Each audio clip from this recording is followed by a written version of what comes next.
Video is meant to understand the basics of strangulation, and we will try to discuss some important types of strangulation we tend to forget.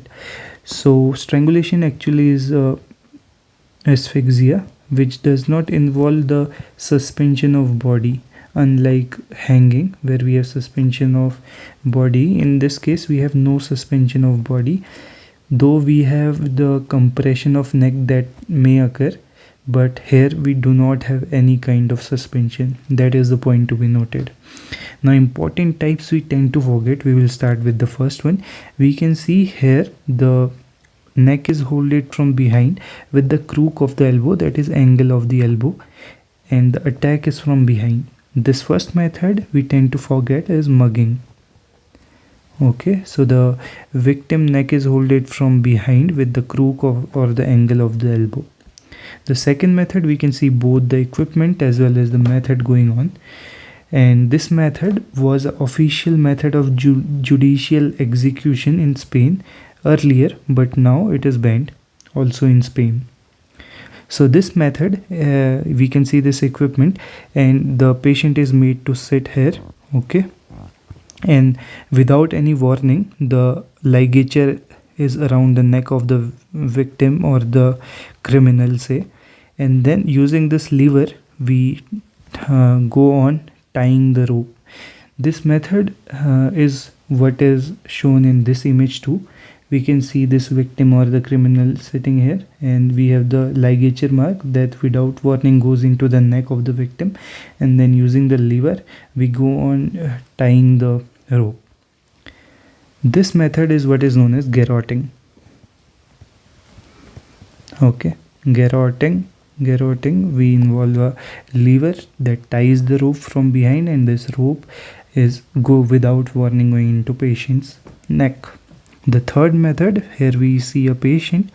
Okay, this is the neck of the patient, say. So say this is the head and this is the neck. Okay, now we are drawing this section of the body, this cross section. We have the neck here.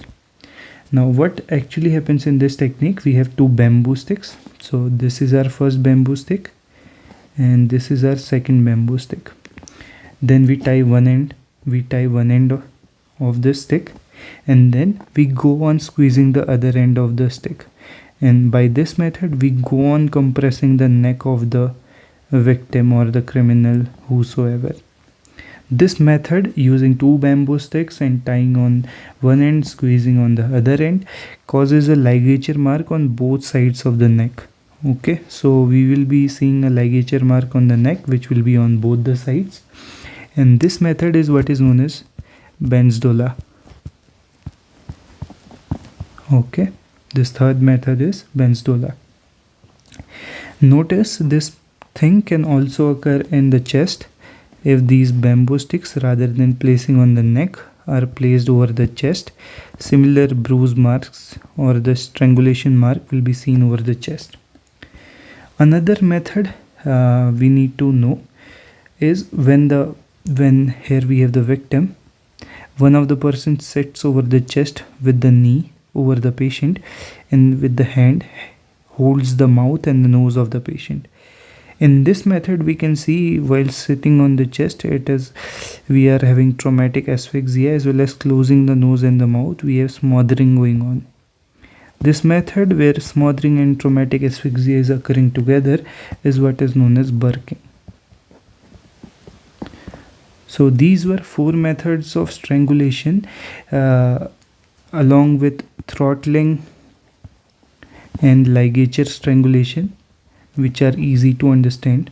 Okay, so we are not going to discuss these two, but these four methods, mugging, garroting, Benzdollah and burking, are what we need to remember. Hope you liked it. Thanks for watching.